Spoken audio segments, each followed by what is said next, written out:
Alrighty. Okay, we're live. And if any of you guys in the comments can just let us know if you're seeing us, if you can hear us, is everything working? Let us know. Hello to Gran Turismo Auto Norway, Owen Artwell, Oscar, and Bradley Broadhurst are the first ones up.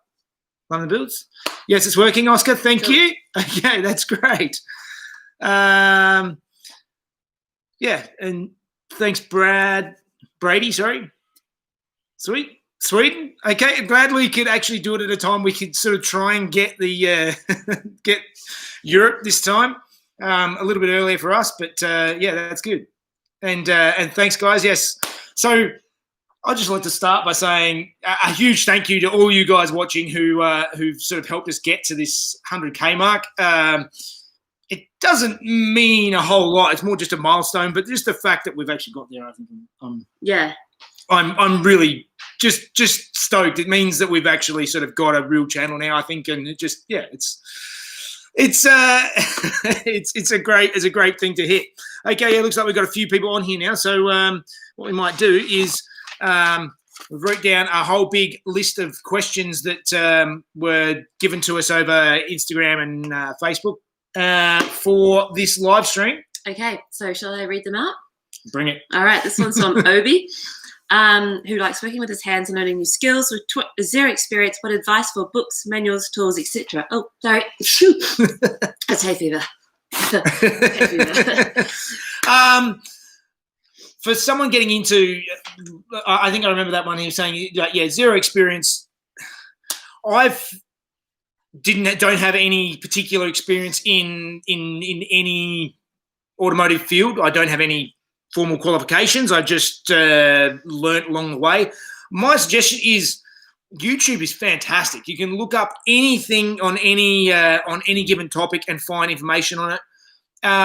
For the rebuilding the engines, I found it's really handy getting a book for it. So like the 911 engine, there's a book, How to Rebuild Your 911 Engine by Wayne Dempsey. That's invaluable when you're putting that together. And there's another one on the Datsun engine that I used. So if you can find the books on, if you're going to rebuild an engine, on those sort of things. There's also e-manuals online. I used it on the Audi that I had. They have, I think they're about $15 or $20 for a manual on whatever car. They've pretty much got every single car you can think of, and an online manual that the workshops will use. And they are fantastic to be able to go through step by step, undo this plug, undo that plug. You know, they're worth doing. And a lot of it, I think, is just coming down to just giving it a go. So many people, I think, are just afraid of doing anything, and it's actually, once you get into it, probably not as hard as what you were thinking. So yeah, just give it a go. So watch analysis paralysis.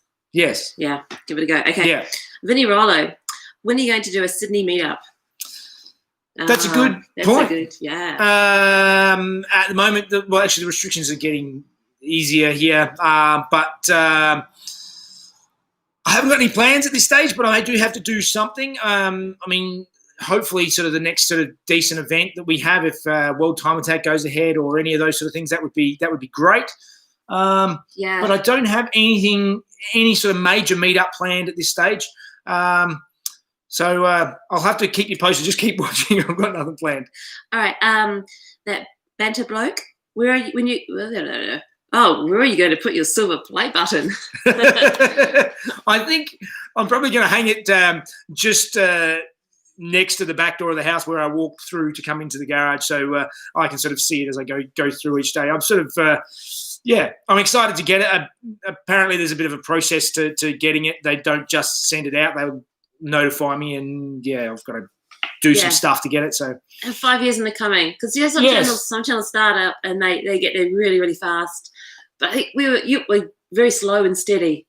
Yeah, I don't think there's been kind of always upwards, but it's just we've had little surges over the way, but generally it's just been consistent hard work is what sort of got it to the 100K. It wasn't sort of something that rocketed it astronomically. Okay, so there's some Facebook questions. Okay. Richard Bloomberg. Yep. When are you going to release? When are you going to release merch for the Rockstar?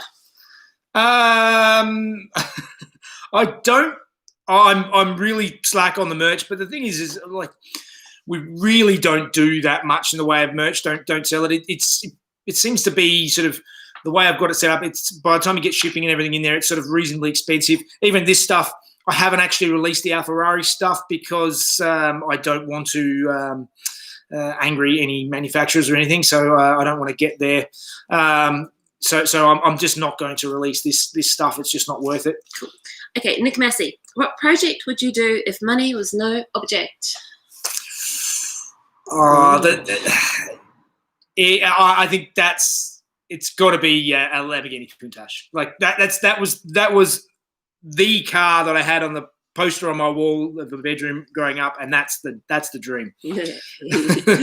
Okay, Dom Squadrito, what made you pick the 105 for a project, the mark, the shape, or something else?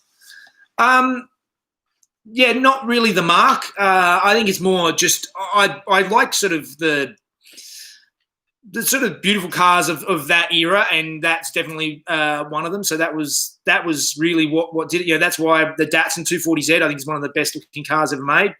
The 911 and the Alpha, you know, they're also like the main cars that race in that same type of historic racing. They were the main competitors of the time, and they seemed like the perfect sort of trio. Where I go from here, that's where it starts getting more difficult. Well, Alcavar said that the Countach is horrible to drive, gorgeous car. You should go for a Diablo instead. The Diablo's more boring looking. That's the thing. And it's also of the era. So you may be slightly younger than I am, but when I grew up, that's still the car that I dream of. Yes, it's apparently horrible ergonomics, terrible to drive, but I still love the Countach. It's still at the top of my list. So it looks so important to do. Okay, Farouk Ahmed, as you sort of answered his question, but what background automotive experience do you have? Yeah, well, I don't really. I was an airbrush artist for 13 years, so doing the artwork on cars and Harleys and things like that. But that again was all self-taught. It's just along the way I just sort of have a go, and I think the main thing that's put me where I am and doing what I'm doing is just that I'm not afraid to give it a go. Okay, Felix Schmidberger's got a question really for me. What car is my dream car that I would like you to build for me? And to be honest, pretty boring. Just something reliable that's not too hard to get in and out of. It doesn't smell. She gets quite annoyed when if Harry has a whiff of oil. It's just to clarify. Also, it actually stopped leaking. I think the leaks that I was seeing was actually that I'd slightly overfilled the oil. Even though it wasn't overfull on the dipstick, it was just enough that it was coming out of the breather at the top of the catch can, and that was coming down. It's actually pungent. It's just the setup that I have that was doing it, so it doesn't leak anymore. It's not burning oil. It's good, but it did have a bit of a. I had to replace the fuel cap because it kept getting a fuel smell. So that's good. It's actually pretty good at the moment. But it's an old car. They smell. I don't mind the smell of the old car. It was the super like. Whew. Yeah. Okay. Pete Constable said, "Will you be bringing back the rolling resto or house build series?" House build, definitely no. That was just something I was doing it in the background, so I was just thought I'd film it because I was doing it. But and that was sort of at the very beginning too, wasn't it? You're kind of experimenting with different things. Yeah, just seeing what worked. But I found that obviously I prefer working on the cars, so that's what I'm going to stick to. As far as the rolling restos go, maybe, but I've got enough projects on my plate at the moment.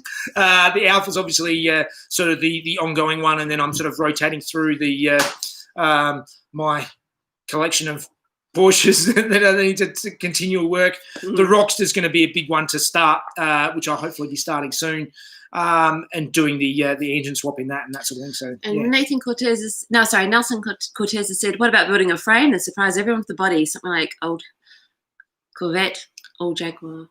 Ooh.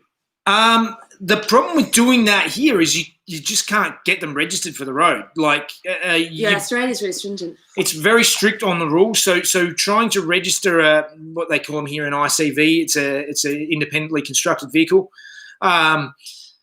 Basically, like kit cars and stuff like that. Like even like I'd love to do a Ford GT40 replica, but you pretty much can't register them anymore here. Like unless you've got one that was built years ago and is grandfathered in. Any new one now has to comply with now 2021 building standard, building like code. So it has to have airbag, stability control, just a whole bunch of stuff that is just too hard. And basically it's, yeah. Robert West has said, there are lots of Audi S6 reviews on YouTube, but your review of your daily driver convinced me to get mine.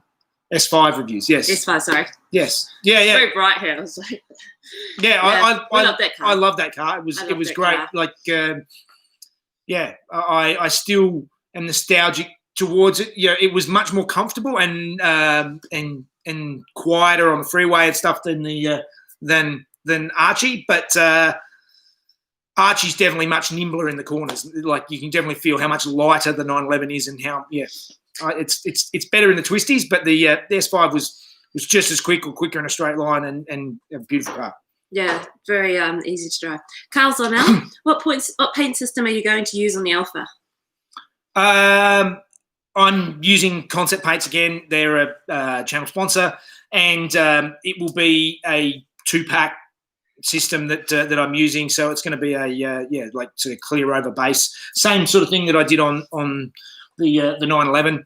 Obviously, my bodywork and everything is getting better as I go along, so the paint level should hopefully should obviously step up as well. Although I am quite happy with the way the paintwork turned out on Harry. So I think it should be good. Colour still keeping under wraps. Okay, Saul Mostello would like to know, how will the 105 chassis cope with double the power?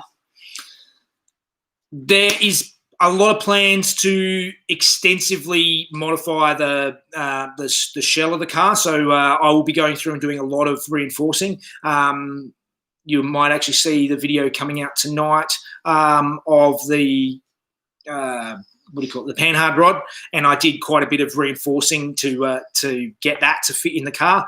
And I will be going through. I'll be stiffing up frame rails, and there's lots of reinforcing all over the car that's going to be going ahead to stiffen it up. And of course, it's going to have a half cage as well, so that's going to lock the thing together. It's going to be a lot stiffer and should be able to handle the twist, because they were a reasonably flimsy car in the day from all accounts. Okay, Ragnar Franson would like to know, when do you think that BR2? What's that word? BRZ. Sorry, it's just saying right. BRZ gearbox will go with your expected power and torque. There's been lots of talk about the BRZ gearbox, and because it's not renowned to be the strongest of gearboxes. It's an Ison gearbox. So apparently it's basically the same thing, I think, in an S2000 and RX-7s and a bunch of different cars.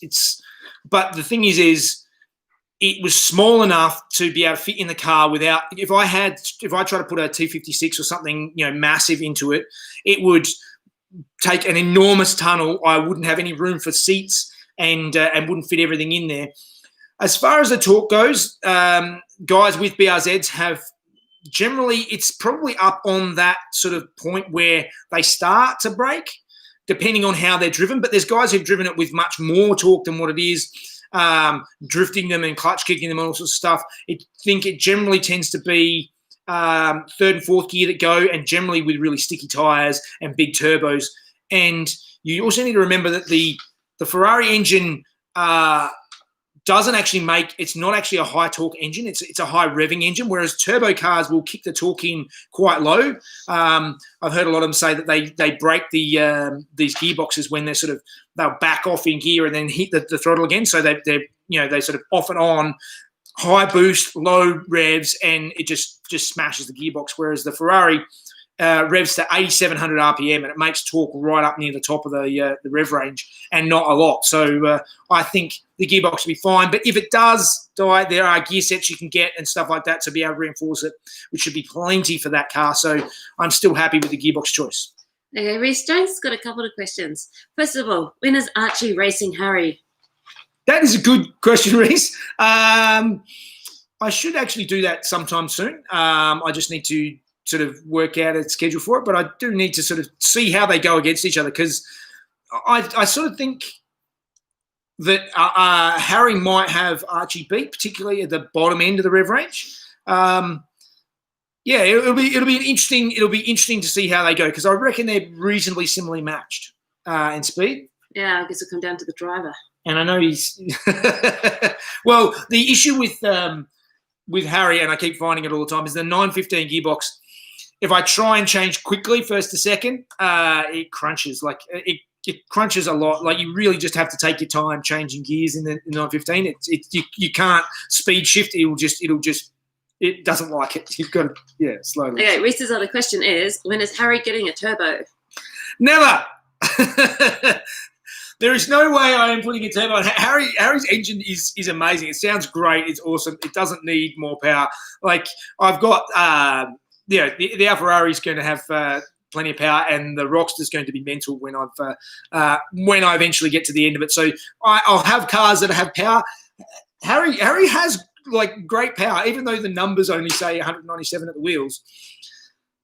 As I might have alluded to previously, I went out last weekend with a bunch of 996 turbos, and I was following a, albeit standard 996 turbo in front of me, and he put his foot down out of the corners, and he was pulling away, but he wasn't leaving me for dead. Like Harry holds his own. It's quite light, and does quite well. Michael Hinder has said, does Mrs. Jeff realise you need a bigger workshop?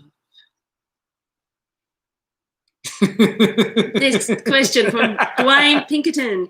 Do you have another car restoration plan for after the Alfa? And can I just say, there's always ticking away in there. Yeah. I've been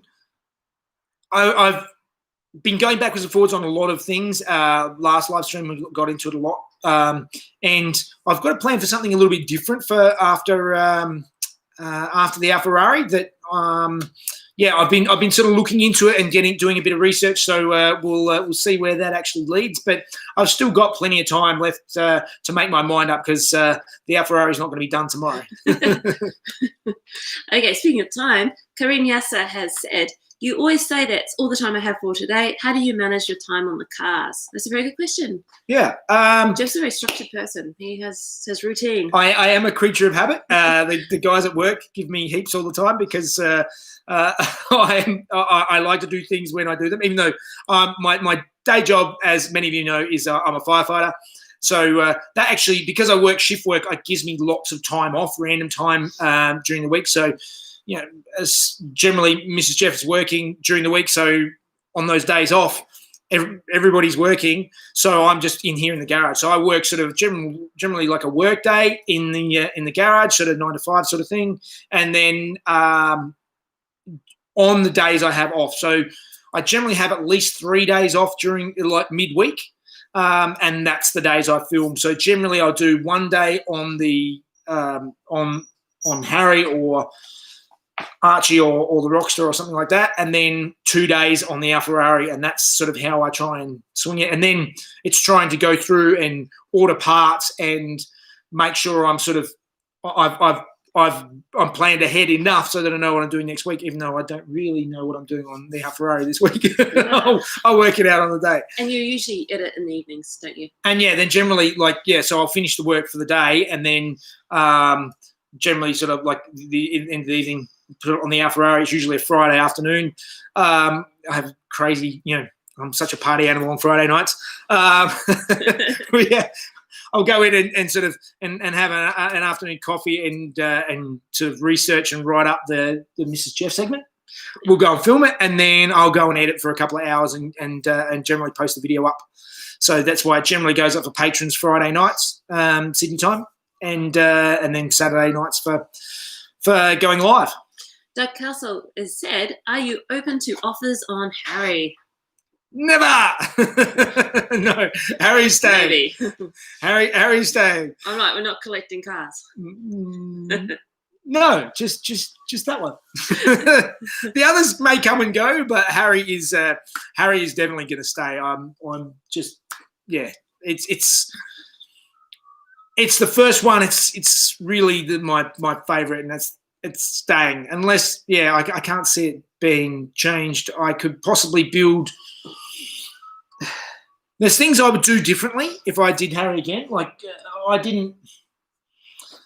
Yeah, I mean, my skills have gotten so much better from when I started Harry. I've learned along the way. So in some ways, maybe one day I might strip Harry completely down again and rebuild. At least do the bodywork. The engine I'm quite happy with, but the bodywork could happily do again. So yeah, we'll see. But I think Harry's sticking around for a while. Harry's not going anywhere. Harry's a labour of love. Yeah, there's been a lot of sweat and tears. Tripped on Harry. Okay. Someone said, if you're willing to share, curious how much Harry was and you paid for it and you spent on it. I got Harry 5 years ago, very cheap at the time, even very cheap at the time. I think I paid about $15,000 for Harry, and as you saw, it was black with a blown engine and rust, and yeah, it left outside for about 10 years. Thanks, Timothy. And I've spent a lot on Harry. Thankfully, the prices have gone up, and with me doing everything myself, and definitely it's helped because obviously with the channel we have sort of people who sponsor. They'll give me some cheaper parts or give me some parts and things like that. So that definitely helps saving money on these things. Harry is still worth easily double what it's cost me to build. So yeah, it's yeah. I mean, if you were being in terms of your labour, it's probably like 20 cents an hour. Don't count my labour. Not counting any labour. Yeah. Okay. Tricks Driver said, "Hi Jeff, are you keeping the Alpha interior original spec? And Mrs. Jeff, would you consider doing OnlyFans?" Yeah. What's OnlyFans? I don't even know what that is. Yeah. No. Okay, I won't say no. Yeah. Interior spec. The interior spec is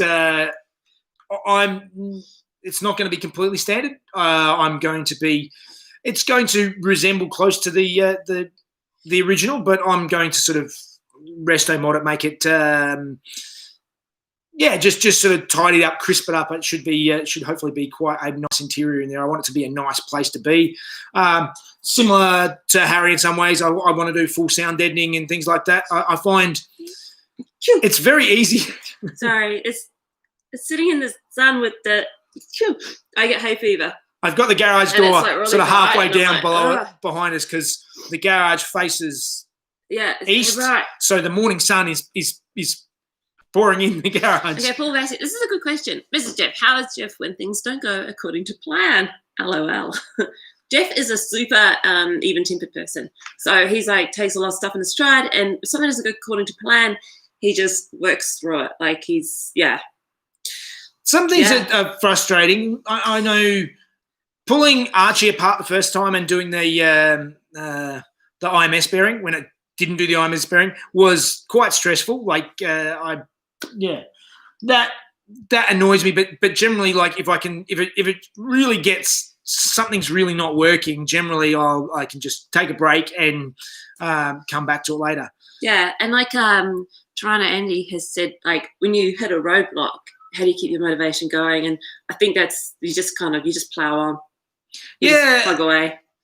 I find I generally, with all the builds, if you look at, I've said this before, for something like the Alfa, if you look at it, the project as a whole, you're just like, it's just too overwhelming. I'm never going to get it done. It's just not going to happen. But what I find is I'll just pick a very small thing at a time to tackle and go, okay, what's the next little thing that I'm going to tackle? And I just get that little bit done. And it even might be just a little portion of what I need to do for that, even that episode, but I just do that. And if it doesn't work, I'll just keep working it until it's done. Yeah. There's always roadblocks. That's the thing. Like you always think it's going to be, I'll do this and this and this, and then all these unexpected things come up. It's like it's like an iceberg, isn't it? You only see like the tip and then all the stuff underneath, and you just got to. I had people. I remember reading some comments on the Alfa going, "Why don't you just stop for a couple of weeks and and really think out what you're going to do, and then you won't have to do things 2 or 3 times." So the trouble is that you can, and I have a vision in my head of where I'm going with the Alfarari. But then when you actually get there, you're like, oh, that doesn't work that way. So you've got to modify it. So planning everything out from start to finish just doesn't work, because you're going to get to the roadblocks and you're not going to get it done anyway. So it's not going to work that way. You have to make it work. Find the way that it will work. Jason King says, we've seen Benny from BCW. Are we going to be doing some more work and vids with Benny? Yes. I've got something in the works. I suppose not a secret. I'm trying to actually do trying to plan an Aussie YouTuber challenge. So inviting all of the main Aussie YouTube channels to have a bit of a a light-hearted, fun day, taking a project car of the channel out to a racetrack and doing a bunch of different challenges and getting the award at the end or whatever. That's something I am actually trying to plan for the second half of this year. So we'll see how that goes. Cool. Just have to hope border closures. Yeah, we'll see. That's how the that thing, goes. like that's yeah. Okay. Where do you find your cars? And do you have the next one from Pascal Dupart? Sorry, where do you find your cars? Most of the time, the normal places. So here in Australia, it's car sales. Generally, less so car sales, but Gumtree and Facebook Marketplace. That's there's no. It's just a lot of these things are a matter of seeing a bargain and jumping on it. It's not worth. Yeah. Muffy would like to. Okay, he says the Simrig or her. The Simrig video, probably him, got me hooked. Now I just have to find a way to make it slightly more portable so it take up less room. You're going to do another Simrig one, aren't you? You've like. I should. Yeah. One of my mates, Louis, lives in an apartment and sort of came up with a bit of a design that I could sort of make a foldable one that you could sort of put away afterwards, because obviously the current one is large. Yeah, it's quite. It's very present. Yeah. Yeah. So maybe at some stage, I do use rig. That's why I like to sort of wind down, is go out and jump on iRacing a bit. So I am on there semi regularly. Hey Llewellyn, speaking of the devil. A couple of things here. What are some of your favourite YouTube channels? Favorite YouTube channels. You see me wearing the shirts a lot of the time. So Bad Obsession Motorsport's probably the top of the list. They're just I love their stuff. They're really good. Project Binky is fantastic. So their stuff is great. Benny's Skid Factory. What other ones? I do watch Beers for Builder a little bit sometimes. I do like build channels. Mike Patey, I really love Mike Patey's channel lately. He builds planes, but really high level of build stuff, and does sort of all this carbon fiber work and stuff like that. I've really gotten in his stuff. Street Bandito's really good too. Who else do I really enjoy? Actually, I've been enjoying watching Ryan Turek's builds lately. He's been building sort of his Drift Supra and GT86s and stuff like that. So, I'm trying to think of who others. I'm sure I'm forgetting some. This Old Tony's fantastic. There's heaps. Bunch. Yeah, there's lots. Okay, this is a bit of an old question. Oh, Retro Power as well. Yeah. Retro Power. Yeah. Some of the you who've seen us in the past, we did this in the kitchen a couple of times with this clock. Doesn't work. Somebody sent us a new mechanism. We've tried new batteries, and it's the hands are too heavy for the mechanism. But that's it. Yeah, that's it. So it's not going to work. Okay. Do you say street entities? Okay. Do you drive Harry every day? I have been lately. Like Archie's been up on the on the hoist, and because I'm sort of. Yeah, I've just been enjoying driving Harry. Harry just drives so well now, and now my drive to work is on the freeway for sort of 40 minutes or so. So now Harry's got cruise control. It's just nice and easy. So and I did see it. I saw a comment up here before about. Hi guys, have you driven all your mates' cars? Andy Cook. Yes. Are the other Porsche models 3 or 4 times better than a Boxster compared to the price? Probably no.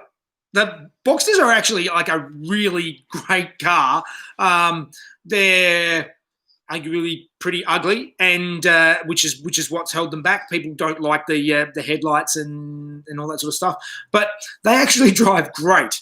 And if you watched my trip to Tasmania, the fantastic roads that I drove down there, and one of the guys, Trev McRev, in his box rod, he had a base 2.5 litre Boxster that he's got coilovers and stuff on, and basically on the road, everybody was working very hard to keep up with him. In the twisty stuff, you're hard pressed to go any quicker. So yes, I do probably prefer the 911s, but are they 3 times as good? No, probably not. In my opinion, I did love the Cayman we had. I had a Cayman before either of these cars, and that was an amazing car. But I was worried. I'm pretty sure it had bore scoring, and I traded it in, and that's why we got the Audi. So you never saw it on the channel, but that was a fantastic chassis. So nice. McGav 250. What car do you normally drive, Mrs. Jev? And the answer to that is usually the one that Jeff's not using. Yeah.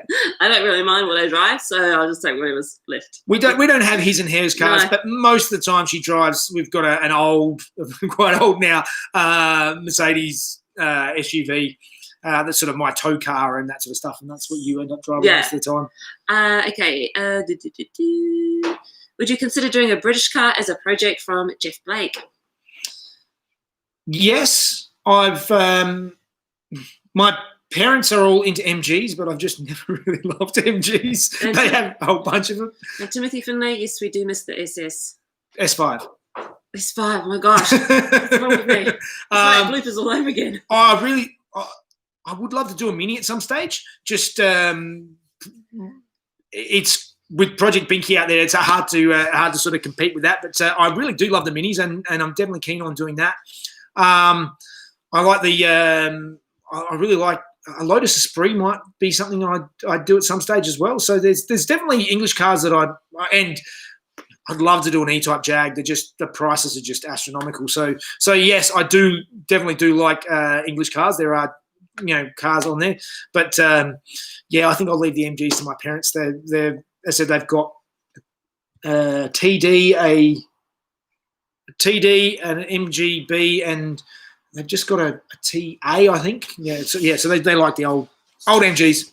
That's pretty cool. Dennis Pavlovitz is working on his 240Z in Las Vegas. The international car community. Yes, well, working around the world on their you're cars probably at the same time. Not that far away from my 240Z anymore, which is now living in Arizona. So it's over there with RWB Blackbird on Instagram. He bought that car and it's taken over there. Yeah, and I think he's putting a more powerful engine in it, which sounds really scary because that car was scary enough with that engine. They're not very good. They're not. The chassis needs a lot of work to be able to handle that power. Okay, Llewellyn and Cass has said, what do you think of electric conversions, and would you consider doing one? Yes, I would. I've been paying a bit of attention to Rich Rebuilds, what he's done, and I think there is. Yeah, I think I would do an electric conversion at some stage. It's just at the moment, it's sort of the thing for me is I do it out of interest to learn, but I'm less interested in electric cars. I see how they make a lot of sense for if you're commuting and you just want a car that does the job. They go far. They go super fast, and if you're stuck in a boring, particularly bumper to bumper commute every day, electric cars are fantastic. But I like the sound. Like Harry, that's the big thing that gets me every time I get in. It's just the sound of the engine is just so good, and you just don't get that with the with electric cars, and that's something that I think would really hurt taking the engine out of any of these old cars really, and not having that visceral sound is just A couple of people have asked about an MK1 Escort. Mark 1 Escort. Mark 1 Escort is definitely definitely a very cool car. In some ways, I have more nostalgia for the Mark II Escort. I had a friend who had one at in high school. It was sort of his first car, and it wasn't an RS2000, but it was a 2-liter with the little rubbery wing on the back and stuff. And I really liked that car. It's funny how high school the cars are so influential. But now they were dirt cheap then, and now they're all expensive. Jean-Philippe Grégoire has said hello from Belgium. He likes our videos, and he likes how you get through every little problem and you work so cleanly. That has been a work in progress. Working cleanly. Working cleanly is maybe your definition is different to mine, but I'm pretty messy. It's super messy. It takes a lot to clean up this garage afterwards. A lot better than it was. And even like you can see my bench there is pretty mucky from just the stuff I had the other day. So, all right. Sorry, power cable just came out. Let me just plug back in again. Yes. Wrench. Okay. Porsche 911 restoration and DIY tips. Yes. Hi, Mike. Yes. Mike's another great channel to watch. Wrench. Watch Wrench. He's building Blasphemy. His old 911. Is it 69 911, Mike? That's he's putting a Subaru flat six into. So yeah, that's another good one to watch. Make sure you go and check out his channel. You should use the old Alpha motor for something. I sold it. It was good for somebody else to use. It needed a full rebuild, and it's not something that is rebuilding engines is really expensive. Yeah. Rebuilding the engine on Harry cost multiple times what it costs to buy a Ferrari engine. That's why I bought a second-hand Ferrari engine. It's actually cheap compared to a Porsche engine. There you go. Yeah, Mike just said it's a 69 911S with a Subaru EZ30R. So go and check out his stuff. Our Ferrari versus Blasphemy build video. I'd be open to that. I don't know how that would work, but it would be the same country, but yeah. Mike's just saying, have I got the plaque from YouTube yet? No, apparently they've got to send me out a notification, and then there's a whole process about getting the plaque. I've got to apply for it, and then they've got to make it and send it because they've got your name on it. So they make them to order. We sort of thought like the minute you tick over it, kind of expecting the knock at the door, but yeah. Mr. Jeff, what is your favorite decade of cars? Probably the 70s. And can I'll do that. All right. Yeah. Sorry. Somebody just flooding the we've got some spam going on here. Yeah. Yeah. Yeah. Okay. There we go. Alrighty.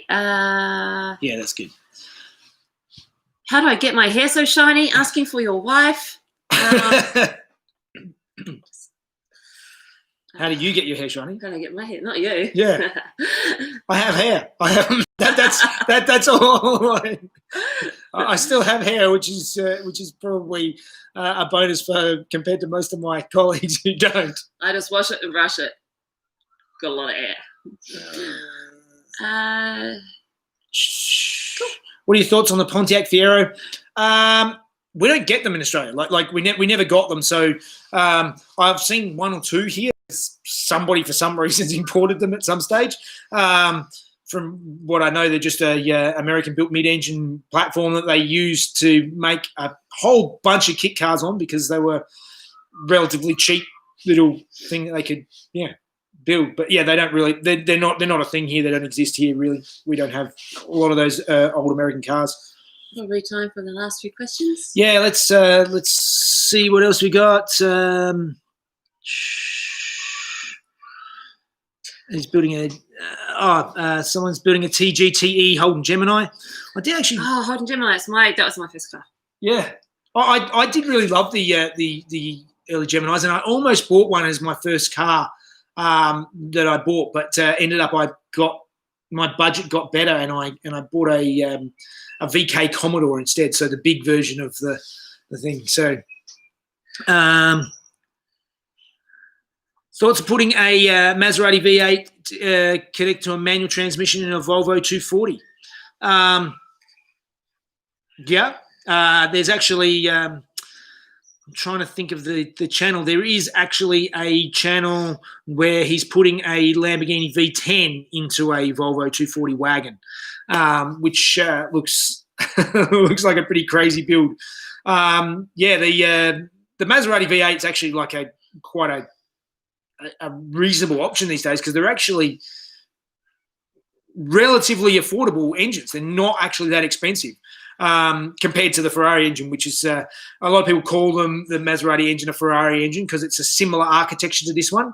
I've looked into it, and I had people ask about using the adapter plate from this.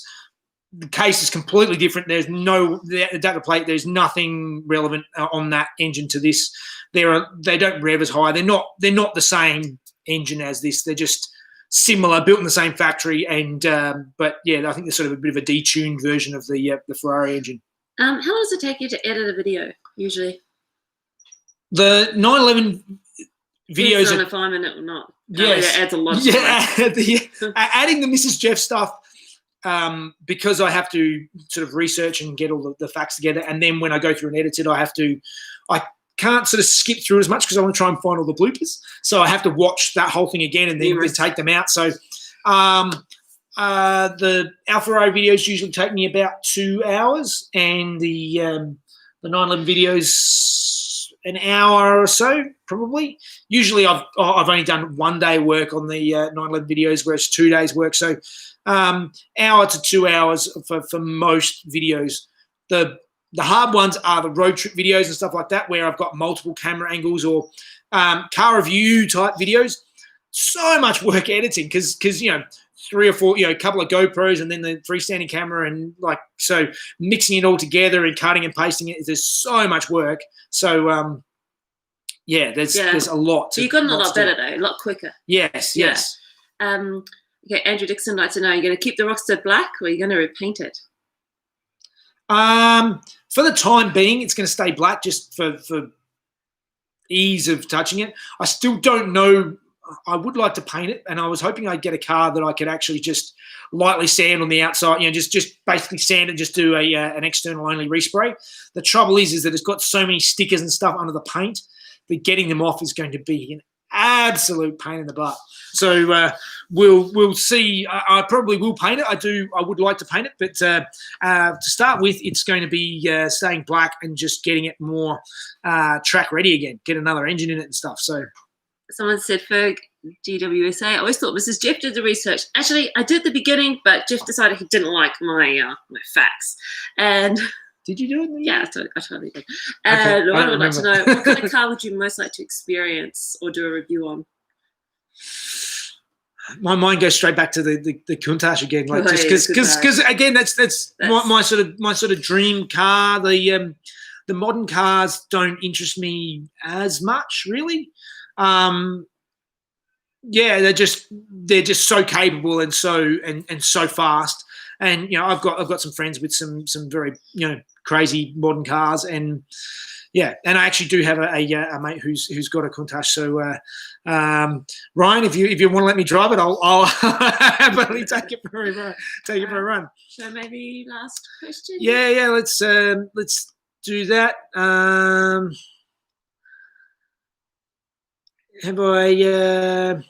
How Renault Turbo, Renault 5 Turbo Group B. From Maxime. Group B rally car would be something I would like to build at some stage. That just the issue again is that the base cars are so valuable these days for most of those things that they're to actually, in some ways to make a resto mod Group B rally cars, so put a more modern engine in that same old type chassis and build something that represents that. You can't get them. I love the Audi Quattros from the day and stuff like that, but yeah, they're just astronomical price. Stratos, absolutely love the Stratos, but you can't build them in Australia. You can't. You're definitely not going to do an original one. So, yeah. All right. Oh, yeah. Thank you, Gav. Incredible. Thank you very much. Jeff wanted alternative facts. Yeah, that's for when I was writing my facts. Oh, okay. Yes. All right. Okay. All right, guys. Well, thank you very much for joining us. Thank you for all the congratulations. It's been so great to see people from all over the world. They just so grateful to all of you guys for watching and supporting. It's really keeps us going. Sometimes it feels like a job, but it's great. Timothy Finlay, thank you very much. You're a rock star. You're already top list of our patrons. You always top the list, and thank you very much for all your support. It's been great. So, thank you for the support. Nice. So all right, guys, have a good one. Enjoy the rest of your weekends, and we'll see you soon. See you guys. Bye, guys.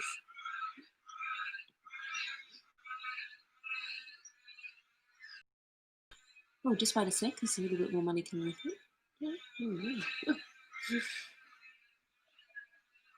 Thank you very much, Gary Mitchell.